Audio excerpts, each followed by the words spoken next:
This is video 2 of example 11 dealing with the category financial liabilities at amortized cost, and we are busy looking at the given information. They tell us that the market-related interest rate for similar debentures with the same terms as this debenture is 14.1417%.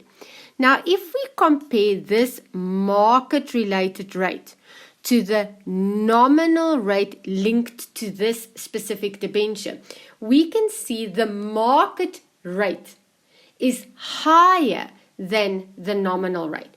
Now, why would an investor be prepared to invest in this debenture and only earn 10% interest, 10% return, if they could invest their money in another investment in the market and earn a return of 14.1417%?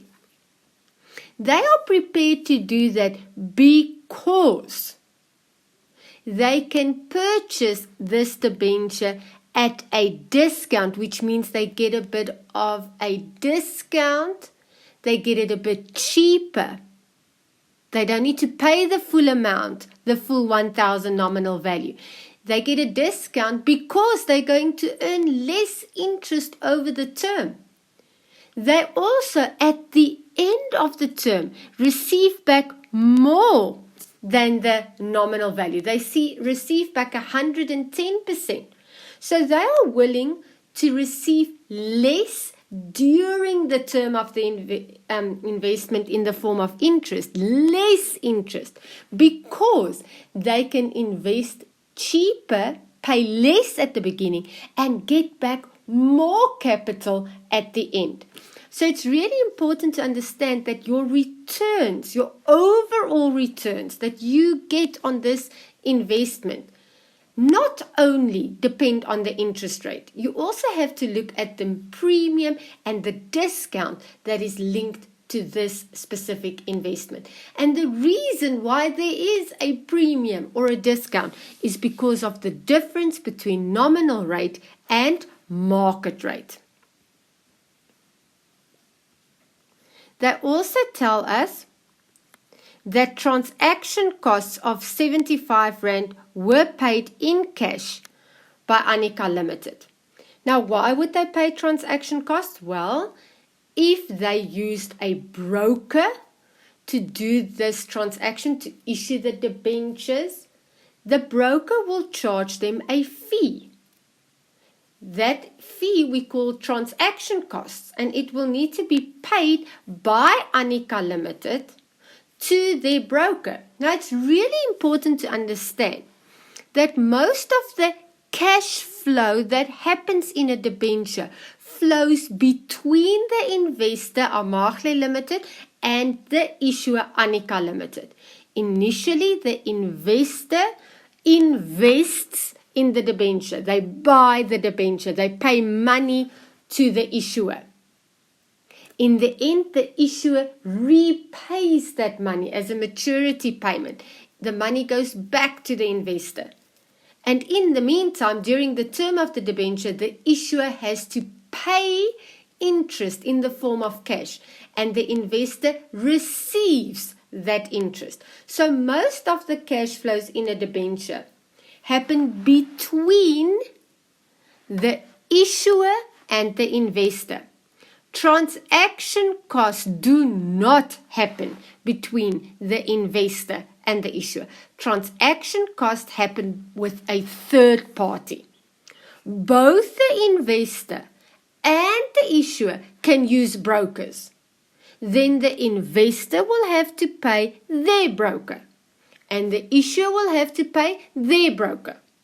Maybe it's the same broker. It doesn't need to be. The important part is that cash does not flow from the investor to the issuer, other way around. It flows from each of them outside to a third party, to their own brokers. So Annika Limited in this case paid their broker 75 Rand. So credit bank. I pay transaction cost. Credit bank. The question always is, with any transaction cost when you are busy with financial instruments, what is the debit entry? The credit entry is easy. Credit bank, paid transaction cost. The debit entry is the one that we need to go and think about. Just a comment on the sideline. What if Amahle Limited and Annika Limited were a parent and a subsidiary? Can a parent or a subsidiary issue a debenture and the other party, parent or subsidiary, buy that debenture? Yes, they can. That will be an intra-group item inside the group. And that will be something that needs to be eliminated for consolidation purposes. Transaction cost will not be intra-group. It is paid to somebody outside, a third party, a broker. It is not intra-group. If we continue with the given information, the first part of paragraph 2 is about the investor.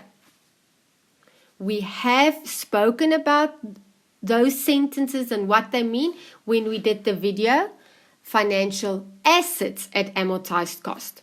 So if we then have a look at the part that deals with the issuer, the financial liability, it says, Annika Limited, the issuer, did not designate the debenture as measured at fair value through profit or loss. So if you look at financial liabilities, the default category is amortized cost. And the debenture will fall in the category at amortized cost. But there are instances where the issuer can designate this debenture as measured at fair value through profit or loss, which is a different category of financial liability. For our purposes, that will not be the case. The debenture will always be in the category at amortized cost. Okay, Annika Limited, which is the issuer's reporting date, is 31 December.